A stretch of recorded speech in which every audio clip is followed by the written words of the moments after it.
Sao Paulo, Transbrasil 801. Aquí Torre Guarulhos, prosiga, Transbrasil 801. 801 iniciando aproximación. 10 minutos para iniciar el procedimiento. Martes 21 de marzo de 1989. 11:50 de la mañana. En menos de 5 minutos, el vuelo de carga de Transbrasil aterrizará en el Aeropuerto Internacional de Sao Paulo, en Guarulhos.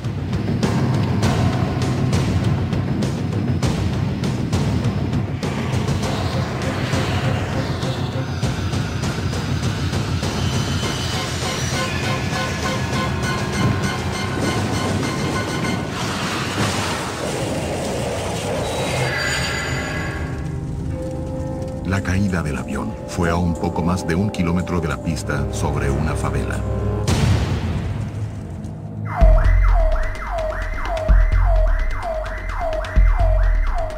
La torre de control de Guarulhos nos contactó por radio y nos dio las características de la aeronave que se había caído. Era un 07 de carga. Al principio nos dijeron que llevaba a 3 personas a bordo. Y de pronto ya estábamos en el lugar. El sargento Jorge Luis Silva, del Cuerpo de Bomberos de Guarulhos, es uno de los primeros del equipo de socorro en llegar al lugar de la tragedia. La escena del accidente era un cuadro catastrófico.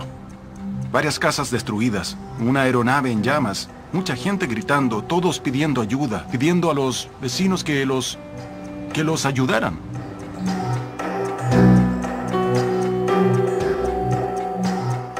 Pensé que era un camión, alguna cosa así. Hubiese entrado a mi tienda. Salí corriendo de la oficina, que está en medio de la tienda, y miré hacia atrás. Hacía mucho calor. Después de unos 5 minutos en que logré ir para afuera, se estaba cayendo todo. Yo estaba en casa con mi mamá y mi hermana. Cuando oí el ruido, salí corriendo hasta el portón. La turbina estaba ahí y aún le salía humo. Ese día quería andar en bicicleta y no me dejaron. Recuerdo haber terminado de limpiar el patio cuando escuché un estruendo, y cuando miré para arriba, caían ladrillos y piedras. Una cosa muy ruidosa, el suelo temblaba mucho, y cuando salimos corriendo, vi el rastro de fuego que había en el terreno al frente de mi casa.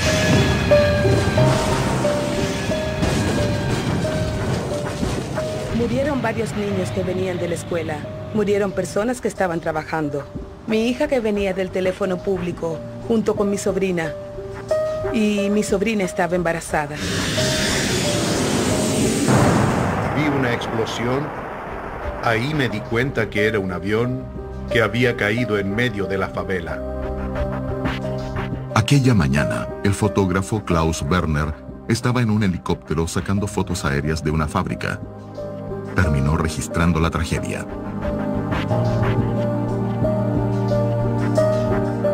Fue un accidente muy complicado. La aeronave había capotado encima de la favela y destruido todas las casas. Designado para el equipo de investigación, el coronel Douglas Machado estaba en Río de Janeiro y llegó al lugar 2 horas después del accidente. El ala causó un daño menor, pero el fuselaje del avión aplastó literalmente las casas. El trabajo del cuerpo de bomberos fue muy importante, en el sentido de que tenían dificultades relacionadas con el avión accidentado. No tenían el conocimiento de su funcionamiento, pero de cierta forma contribuyeron para ayudarnos a conservar datos importantes.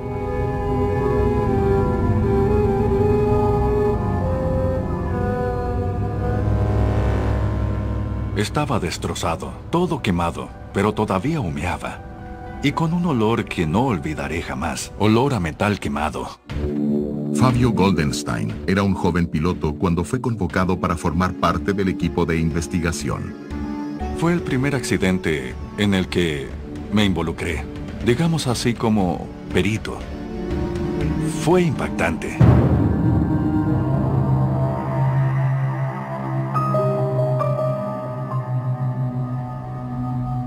Una gran cantidad de restos de avión, una favela, casas destruidas.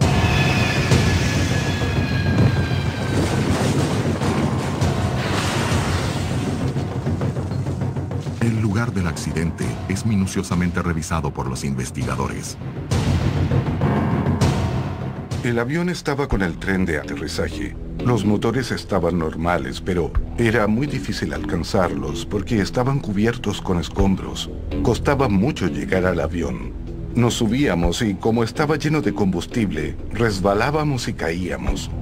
Entonces daba la impresión de que era un accidente difícil de investigar, pero con la ventaja de que el avión estaba bastante completo. Una de las cosas que observé fue que los motores estaban en sus lugares, instalados como siempre debieron haber estado. Y el motor del extremo izquierdo, el motor número 1 de la aeronave, no estaba en su lugar de instalación. Para mí, eso indicaba en aquel momento que la posición de la punta del ala izquierda, que estaba bien atrás, había sido el punto del primer impacto. Era en ese punto que el avión había iniciado el proceso de destrucción. El presidente de la Asociación de Tripulantes de Transbrasil en la época del accidente, el comandante Carlos Camacho, también acompañó la investigación desde el primer momento. Todo el avión estaba destruido a causa de las llamas. La cabina estaba prácticamente intacta, excepto por el fuego. Entonces, según el protocolo de investigación, me fue posible visualizar a los tres profesionales, los tres tripulantes en la cabina, en una posición indescriptible e inolvidable. Además de los 3 tripulantes a bordo del avión, todavía no se sabía cuántas personas habían muerto en tierra. Era imposible de medir en ese momento cuál era la velocidad a la que venía el avión. Pero de una cosa estuve seguro, luego que observé los destrozos, la posición de los restos, de que la razón de la caída de la aeronave había sido tan grande, tan intensa, que en el primer momento de la colisión, hasta la detención de la nave, lo que había sucedido allí era que el avión debe haber perdido toda sustentación y se vino a tierra impactándola. Tratamos a toda costa encontrar los controles de vuelo para ver la posición en que quedaron y parte de los instrumentos, aquellos que pudimos rescatar íntegros. Todo eso era para analizar los componentes, los aceleradores, las palancas de aceleración de los motores y principalmente los instrumentos de los controles de vuelo, los controles de flap, los controles de spoiler, que a la hora del impacto quedaron en la posición en que estaban siendo comandados. En medio de las búsquedas iniciales, una noticia anima a los investigadores. Las cajas negras son encontradas intactas. La caja negra fue de inmediato recuperada. No tenía ningún daño. Reprodujimos el CBR y se escuchó la conversación. El Boeing 707-300 tenía 2 cajas negras ubicadas en la cola de la aeronave. El CBR, grabadora de voz de cabina, graba 30 minutos de todos los sonidos emitidos en la cabina de los pilotos. Y el FDR, grabadora de datos de vuelo, graba los datos con los parámetros del vuelo. Era una grabadora de datos de vuelo analógica. Era necesario hacer una lectura dentro de un laboratorio para que no hubiera distorsión en la lectura de los parámetros. Era una cinta metálica que registraba 5 parámetros. Entonces tenía que realizarse toda una calibración, y eso tenía que hacerse en un laboratorio específico, y por acuerdo del gobierno brasileño, en fin, con el gobierno americano, fuimos a la NTSB en Washington a hacer ese trabajo. La NTSB es una agencia del gobierno americano que regula la seguridad en los transportes.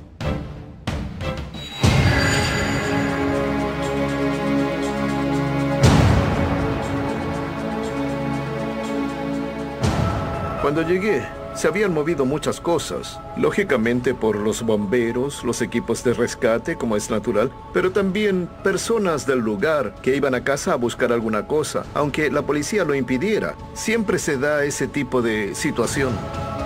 El coronel Ronaldo Jenkins llegó a Guarulhos al día siguiente del accidente. Fue designado para comandar las investigaciones. Lo que se recoge en el sitio del suceso, después hay que verificarlo exhaustivamente con los datos que entregue la grabadora de vuelo para comprobar efectivamente si existe una coherencia entre lo que estás observando en los datos y la situación que observaste en la cabina de mando. Control Sao Paulo, Transbrasil 801. Aquí Torre Guarulhos, prosiga. Transbrasil 801.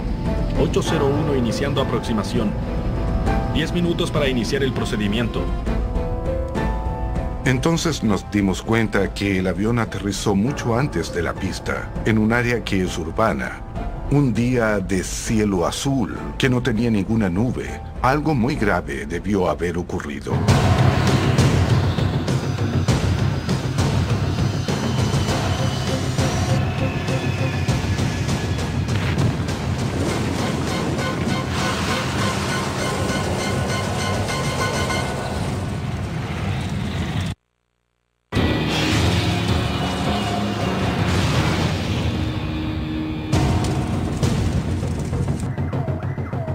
Un avión de carga de Transbrasil cae sobre una favela minutos antes de aterrizar en el Aeropuerto Internacional de Sao Paulo.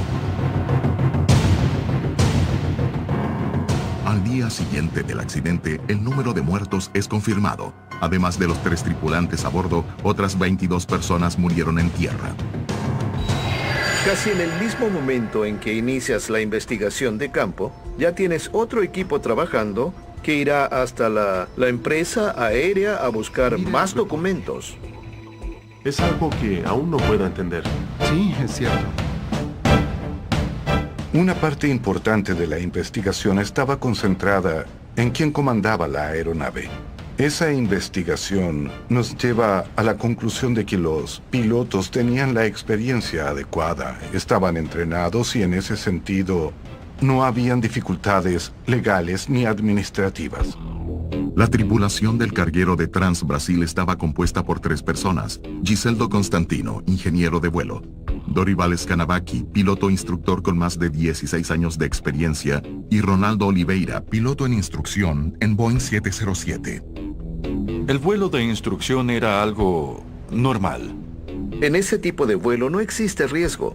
Es normal, dentro de nuestra situación, que los pilotos realicen el entrenamiento en esas circunstancias. El comandante y alumno se llamaba Ronaldo. Era un profesional que vino de otras áreas de la aviación. Había sido despachador de operaciones de vuelo, del área operacional aún en tierra. Después voló algunos años como ingeniero de vuelo. Pasó a copiloto y enseguida fue comandante. Oliveira era un piloto tranquilo, calmado, bastante elegante en su pilotaje, un profesional de primera línea. Había sido un excelente comandante de 727. Estaba en adaptación al Boeing 707. Él tuvo una adaptación muy corta porque el instructor facilitó eso gracias a su gran conocimiento de instrucción. Cuando pasó al 707 con muy pocas horas de vuelo, encontró un avión en que los motores están en el ala. Un modelo muy complicado. Fue uno de los aviones comerciales que más se accidentaron en el mundo en proporción al número de aeronaves por número de accidentes. Y demostró así que era un avión que necesitaba de una experiencia mayor. El 707 es un avión más grande, más pesado y es bastante diferente al 727, que es un avión más nuevo en que los comandos son asistidos hidráulicamente. El 707 es un avión más antiguo y en caso de que pierda un motor, tiene un torque, un elemento adicional de una dificultad muy grande que exige mucho al piloto.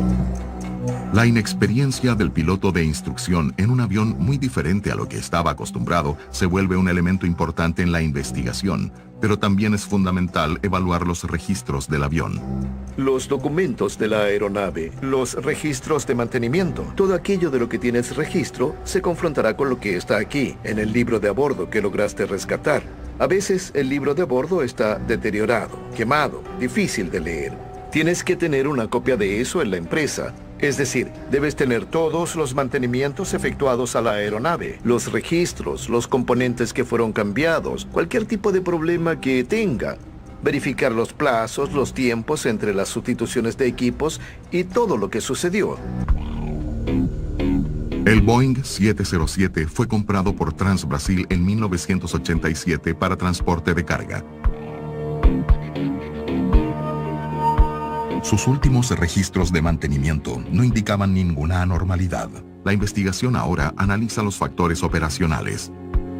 Todos esos datos van componiendo el rompecabezas, para que te vayas formando una idea de cómo ocurrió todo. El vuelo 801 de Trans Brasil había hecho una larga jornada el día 21 de marzo. El Boeing 707 salió a las 3 de la madrugada de Sao Paulo con destino a Manaus, capital del Amazonas. Llegó a la ciudad a las 6:14 de la mañana. Fue cargado con 26 toneladas de equipos electrónicos y a las 8:30 de la mañana despegó nuevamente con destino a Cumbica, en Guarulhos. Rotar. Aceleración para ascender. Las investigaciones del aspecto operacional indagaron sobre la carga de trabajo, cualquier anomalía sobre las horas y jornadas que establece la ley. El representante de los pilotos de Trans Brasil tiene una opinión diferente sobre la jornada de trabajo de la tripulación a bordo del avión de carga. Flapear. En realidad el vuelo de un carguero, el vuelo que se dedica a la carga, normalmente vuela durante la noche. Es un momento que exige más a las tripulaciones, porque tienes que haber tenido un día relajado, reposado, debes haber dormido, debes haber descansado lo suficiente como para poder realizar el vuelo. En distancias largas, como Sao Paulo, Manaus y viceversa, evidentemente se llega muy pronto a la fatiga cuando vuelves a Sao Paulo. Ellos estaban en esa condición. Estaban muy próximos a la fatiga. Entonces, ese cansancio, tengo la absoluta convicción de que tuvo alguna incidencia en el accidente. Perfecto, Oliveira. Era una jornada normal. Ellos cumplían con su trabajo regularmente. Pero como muchas jornadas que se cumplían, eran jornadas en las que quedabas muy cercano a los límites legales de horas de trabajo. Los investigadores tienen dos piezas clave en la mesa: un piloto aún en entrenamiento en el Boeing 707 y una tripulación que venía de una larga jornada de trabajo. Control Sao Paulo, Trans Brasil 801. Aquí Torre Guarulhos, prosiga. Trans Brasil 801. 801 iniciando aproximación. 10 minutos para iniciar el procedimiento. Ya teníamos una idea de lo que había sucedido, pero era necesario de cualquier manera comparar aquello con todas las evidencias técnicas. Con la llegada de los datos de las cajas negras, las evidencias técnicas comienzan a contar la historia de la tragedia del Trans Brasil 801. Afirmativo. Control 801. Alta velocidad. La investigación del accidente del carguero de Trans Brasil avanza y el piloto Fabio Goldenstein viaja a los Estados Unidos para acompañar los trabajos de la NTSB, la agencia estadounidense que investiga accidentes aéreos. Las conversaciones entre los pilotos y la tripulación, los pilotos y el ingeniero de vuelo, no eran en inglés. Entonces estaba la necesidad de que estuviéramos presentes. Y los técnicos de la NTSB hicieron la calibración de la grabadora de los datos de vuelo. Y ahí hicimos la comparación. Y luego de eso, colocamos las voces junto con la lectura de los datos. Entonces logramos juntar los datos con la transcripción de las voces, las conversaciones, y logramos crear una imagen más cercana de lo que fue el accidente. Los investigadores descubren que el control de Guarulhos pidió una aproximación a alta velocidad. Control Sao Paulo, responda, Trans Brasil 801. 801, lo escucho, prosiga. ¿Puede usar alta velocidad por el cierre al mediodía de la pista 09, Romeo? Confirma. Afirmativo. Control 801, alta velocidad. No es difícil, no es imposible que un controlador pida que el piloto mantenga high speed, alta velocidad, dentro de las limitaciones legales. Alta velocidad es un recurso que utilizan tanto los pilotos como los controladores para agilizar la operación. En aquel momento, la torre estableció: al mediodía se cerraba el aeropuerto. El piloto debía aterrizar a las 11:59. Si lo hacía a las 12 del día, ya no podría hacerlo. Esa es una cosa que es importante que quede clara. Los pilotos estaban con prisa para llegar. Ya estaban trabajando desde las 3 de la mañana. Y que de pronto cerraran el aeropuerto implicaría que ellos tendrían que haber ido a otro aeropuerto, en ese caso Campinas o posiblemente Río de Janeiro, y no podrían volver a casa ese día. Ese procedimiento de alta velocidad es igual a cualquier otro, solo que el piloto debe saber que a alta velocidad la razón de descenso es mayor. Tiene que anticiparse en varios procedimientos y no debe hacerlo un piloto con poca experiencia. La velocidad de aproximación para el aterrizaje fue extremadamente alta. Iba a más de 200 kilómetros por hora de lo que debía ir. Control Sao Paulo, Transbrasil 801. Aquí Torre Guarulhos, prosiga. Transbrasil 801. 801, iniciando la aproximación. 10 minutos para el inicio del procedimiento. Afirmativo 801.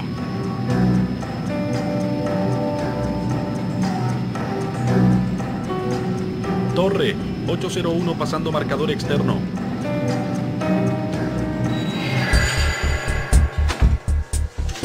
Los investigadores del caso Transbrasil 801 ya saben que hubo una aproximación para aterrizar a alta velocidad hecha por una tripulación cansada, con un piloto sin experiencia en aquel modelo de avión y aún en entrenamiento. Además, el registro de las cajas negras revela otra falla grave de la tripulación. El checklist o lista de control no se verificó de acuerdo con las normas. El checklist no es nada más que una orientación para saber la secuencia de verificaciones que tienes que hacer en un determinado momento del seguimiento del vuelo. Por ejemplo, estamos hablando de aproximación y aterrizaje. Son dos checklists diferentes. Entonces, en ese momento, por culpa de la prisa, fusionaron los dos checklists, y al mismo tiempo no los hicieron completos. En el 707 y en todas las aeronaves que tienen un ingeniero de vuelo, el checklist es dictado, cantado como se dice en la jerga aeronáutica, por el ingeniero de vuelo. La persona que está leyendo el checklist leerá un elemento y otra tendrá que decir en qué posición está aquella situación. Por ejemplo, flap. Ahí va a decir, está ese elemento. En este caso, el ingeniero de vuelo hizo las lecturas, pero no se preocupó de que los demás respondieran. Cuando alguien se queda haciendo todo el checklist solo, en la pregunta y la respuesta, algo puede estar equivocado. Y si algo puede estar equivocado, lo estará. Así es la ley de Murphy.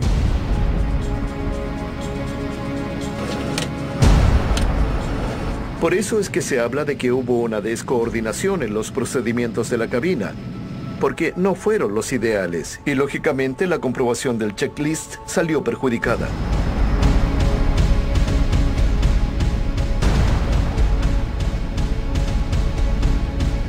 Torre 801, pasando marcador externo. Y el control de Sao Paulo en aquella época preguntó, ¿está estabilizado? La única cosa que tenía como estabilidad era estar alineado con la pista. Estaba fuera de velocidad, fuera de configuración. Entonces estaba con 5 o 6 elementos cerrados que llevaban una condición de inseguridad.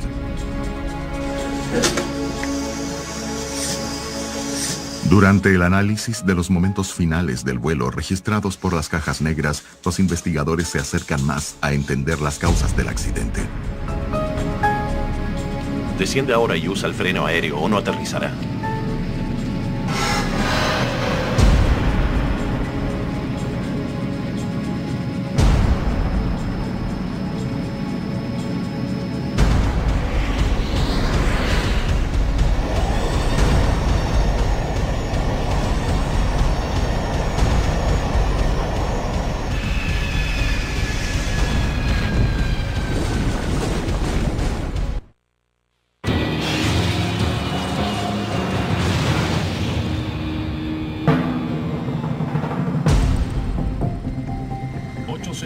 Iniciando la aproximación.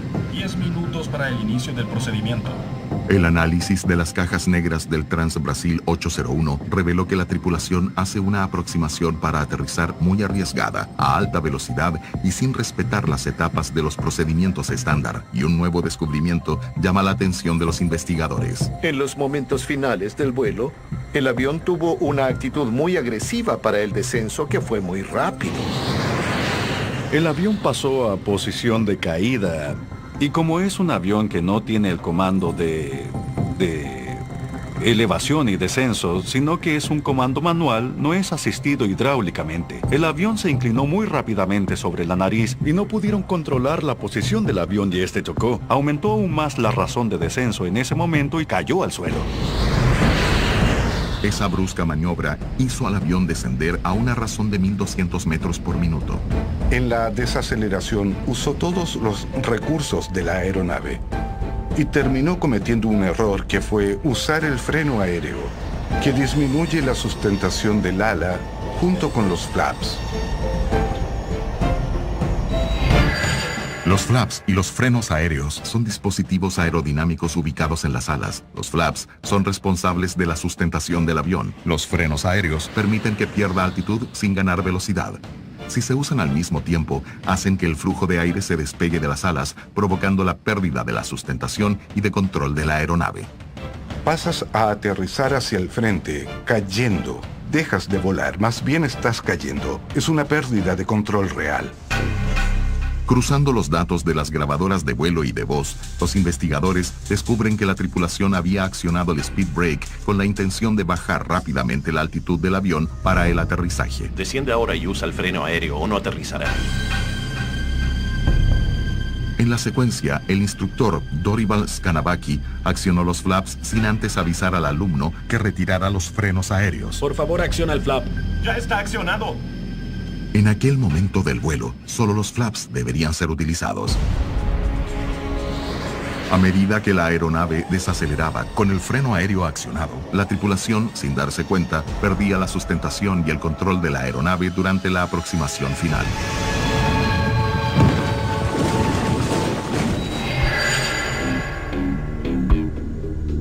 El próximo paso de la investigación es reproducir las condiciones aerodinámicas que derribaron el avión. Los datos del accidente, del registro, los colocamos en un simulador de vuelo 707 de Transbrasil en Congonhas.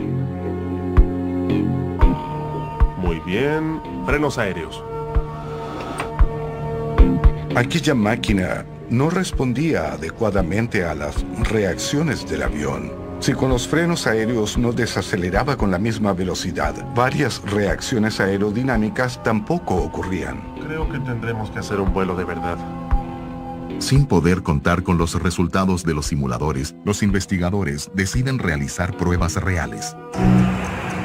Se hicieron varios vuelos de ensayo en los aviones de la Fuerza Aérea, que también tenían el mismo tipo de equipos para intentar llegar a una situación cercana al vuelo para saber qué había sucedido.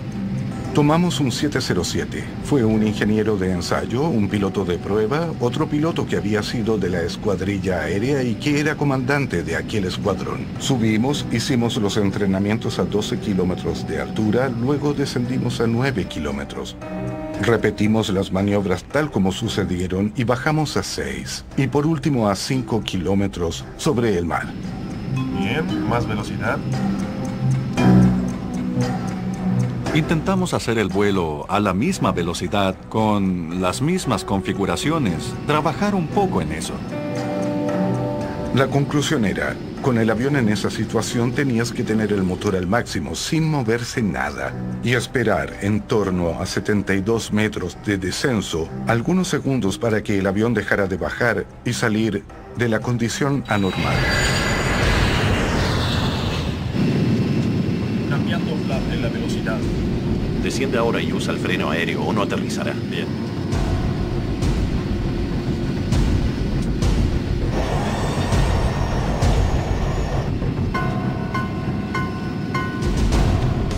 Mantén la nariz, si no va a haber fuego. Por favor, acciona el flap. ¡Ya está accionado! ¿Es para usar el freno aéreo? ¡Sí, caramba!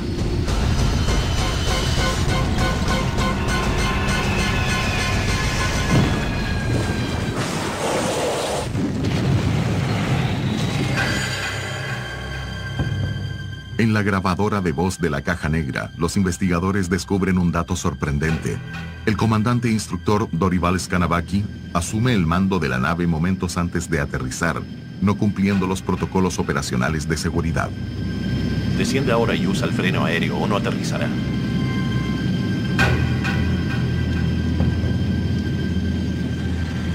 Quien estaba piloteando era el alumno a la izquierda, pero el instructor dijo, hazlo así, de esta manera, haz eso. Y esa es una condición bastante negativa. Un piloto experimentado le dice a otro no experimentado lo que tiene que hacer. Pasa a cumplir órdenes y no siente más el avión. Todo el problema era que estaban en una aproximación muy veloz, muy desestabilizada, y lo más acertado hubiera sido quizás interrumpir la aproximación e ir a otro lugar.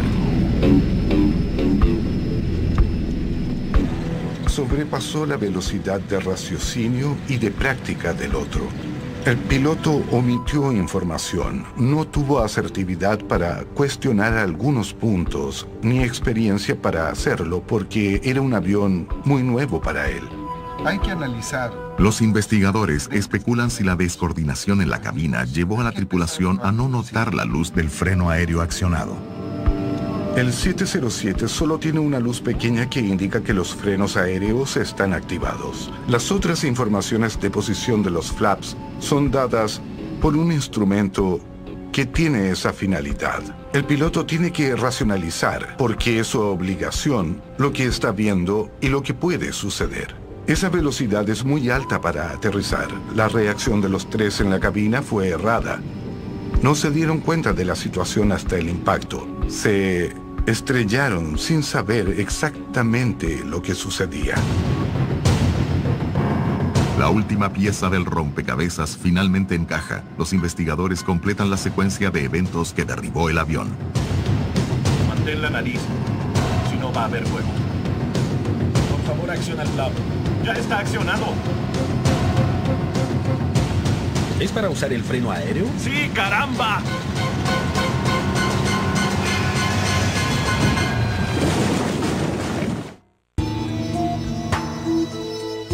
Después de 2 años, los investigadores del caso Transbrasil 801 terminan su trabajo. La conclusión del informe es un relato paso a paso rumbo a la tragedia. Nunca solo un factor puede derribar un avión. A veces ni 2 ni 3. Es una suma de eventos, de hechos, y son muy específicos en cada situación. Aquello que a veces derriba un avión provoca un accidente en un escenario y no así en otros. El descenso precipitado, el proceso de instrucción del copiloto, el uso indebido de los flaps y el freno aéreo al mismo tiempo, y la falta de coordinación en la cabina fueron indicados como factores contribuyentes para que ocurriera el accidente. Después de despegar de Sao Paulo en la madrugada, la tripulación del vuelo 801 de Transbrasil aterriza en Manaus y carga la aeronave con 26 toneladas de equipos electrónicos. A las 8:30 de la mañana del mismo día, despega hacia Sao Paulo y se prepara para aterrizar en el aeropuerto de Guarulhos. Internacional de Sao Paulo. Procedimiento BORB Zulu para la pista 09. Control Sao Paulo, Transbrasil 801. Aquí Torre Guarulhos, prosiga. Transbrasil 801. 801 iniciando la aproximación. 10 minutos para el inicio del procedimiento. Control Sao Paulo, responda. Transbrasil 801. 801, lo escucho, prosiga. ¿Puede usar alta velocidad por el cierre al mediodía de la pista 09, Romeo? Confirma. Afirmativo. Control 801, alta velocidad. La tripulación viene de una larga jornada de trabajo y perder ese aterrizaje significaría más tiempo de vuelo hasta otro aeropuerto. Torre 801 pasando por marcador externo.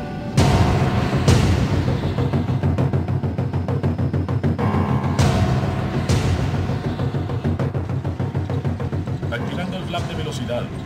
Desciende ahora y usa el freno aéreo o no aterrizará.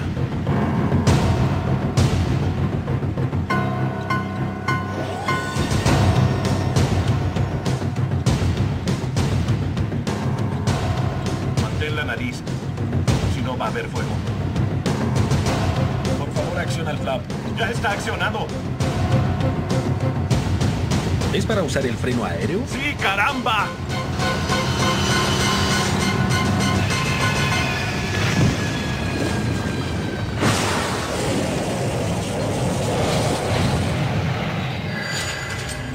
El informe final del Transbrasil 801 destaca los factores humanos y operacionales como causas del accidente.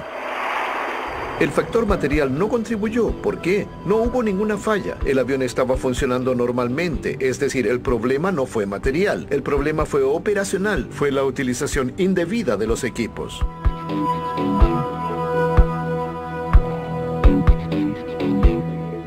Una pérdida de coordinación entre ellos.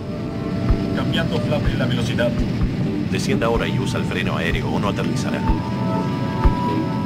Existen 3 palabras fundamentales que ayudan a entender este accidente. La primera de ellas fue el síndrome de la prisa, el apuro, las ganas de llegar pronto. 801, lo escucho, prosiga.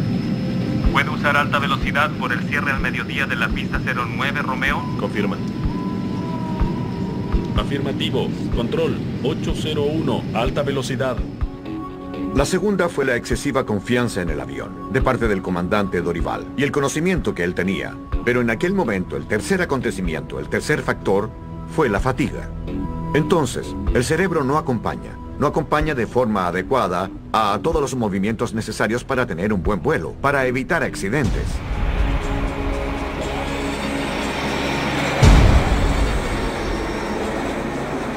Un error operacional compuesto por varias acciones en cadena en los minutos finales del vuelo provocó la caída del Boeing.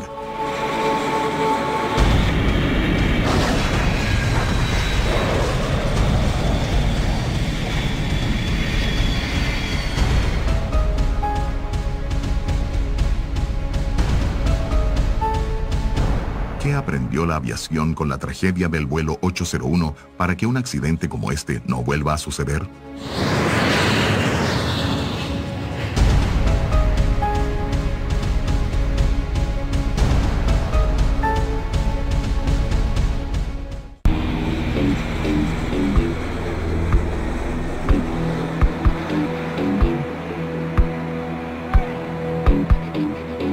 Dos décadas después del accidente del vuelo 801 de Transbrasil, ¿qué cambió para que tragedias como esa no vuelvan a suceder? Lo que aprendimos con este accidente es un refuerzo de lo que ya sabíamos en algunos casos. Es decir, no se debe acelerar un procedimiento. El procedimiento, nuestros procedimientos aeronáuticos necesitan ese ordenamiento normal. Y en este caso sucedió eso. Cortaron el procedimiento. No ejecutaron los chequeos en la secuencia que debían hacerlo. Una de las principales enseñanzas de ese accidente fue la forma de entrenar a los tripulantes y las consideraciones sobre la capacidad de cada uno y también de la administración de los recursos de la cabina como un todo. Ahí habían 3 hombres y ninguno fue capaz de identificar una situación de riesgo muy grande, cuando los 3 tenían las condiciones de resolverla.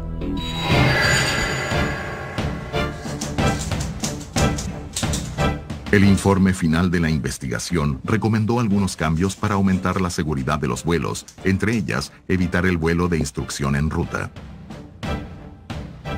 En realidad querían evitar ciertos tipos de instrucción. El vuelo de instrucción en ruta existe hoy. Lo que pasa es que los simuladores son tan avanzados que puedes subir a un tripulante, entrenarlo en el simulador hasta que haga todas las maniobras con una precisión mínima de un 70%.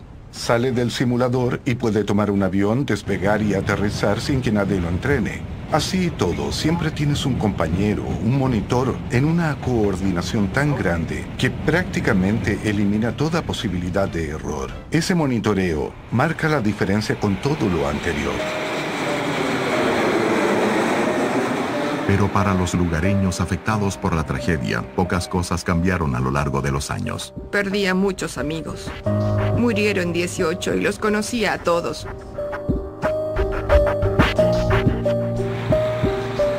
Este no es un lugar para vivir. El techo de mi casa está todo destruido por culpa de ese gran tránsito aéreo. Si tienes algo frágil en casa, todo se cae al suelo cuando pasan los cargueros. Hoy, por increíble que parezca, trabajar en el aeropuerto es una pasión. Me gusta mucho y no tengo miedo. Incluso ya he viajado y sé que es uno de los transportes más seguros.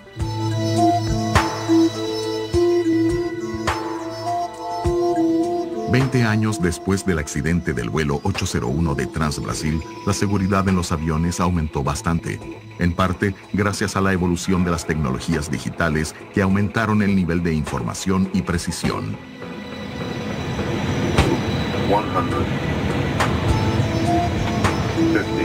50, 40, 30, 20, retard. La tecnología usada hoy en las aeronaves es muy avanzada y realmente ayuda. Contribuye mucho para la seguridad. Pero también los procedimientos fueron perfeccionados y hacen que ese tipo de disciplina en la cabina no se repita. Hoy existen procedimientos operacionales más rigurosos, una doctrina de instrucción mucho más rígida, y los aviones tienen también una cantidad mucho mayor de alarmas. De cualquier manera, hoy todos los vuelos de las grandes empresas, todos son completamente monitoreados. Entonces los pilotos son más controlados. En lo que hacen hoy, comúnmente hablando, es como si tuviéramos un tacógrafo en los aviones y si sobrepasa la velocidad, queda registrado que lo hizo. Hoy el piloto tiene un gerente de sistema. Entonces, cada filosofía de operación, en el caso del Airbus, del Boeing y también de otras, la Embraer, son diferentes. Y el piloto es entrenado en aquel tipo de aeronave, aquel tipo de filosofía. De modo que la posibilidad de error es menor. El ser humano no evolucionó al mismo tiempo que la tecnología. Si no trajéramos a los pilotos en su debido momento para entrenamientos adecuados, continuaríamos teniendo accidentes por el mundo y no serían pocos, porque la tecnología y el ser humano todavía no están en una fase de entendimiento absoluto. A pesar de una aparente descoordinación, la tecnología aeronáutica que existe hoy es capaz hasta de sustituir a los pilotos en operaciones militares. El vuelo sin piloto es normal hoy en día. Ves los bombardeos de precisión que hace la OTAN y los Estados Unidos. Hay posiciones en Oriente o el Medio Oriente que son el fruto de la capacidad de un hombre de estar dentro de un contenedor trabajando. Ahora bien, para el transporte civil van a tardar en sacar a un hombre de la cabina. No podemos olvidar que detrás de las máquinas siempre está el hombre. Entonces, para mí, nada sustituye a un piloto bien entrenado y disciplinado.